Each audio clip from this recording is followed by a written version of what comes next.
கொடுத்து இதயத்தை எடுத்து விட்டார். இதயத்தை பறித்ததற்கா என் ஜீவன் எடுக்கிறார்.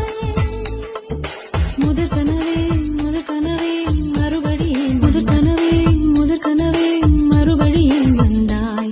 நீ மறுபடியும் வந்தாய். விழித்தெழுந்ததும் மறுபடி கனவுகள் வருமா வருமா? விழித்திரு கையில் கனவெனை துரத்துது நிஜமா நிஜமா? முதற் கனவு மூச்சுள்ள வரையில் வரும் அல்லவா? கனவுகள் தீர்ந்து போனால் வாழ்வில்லை அல்லவா? கனவல்லவே கனவல்லவே கண்மணி நானும் நிஜமல்லவா? சத்திய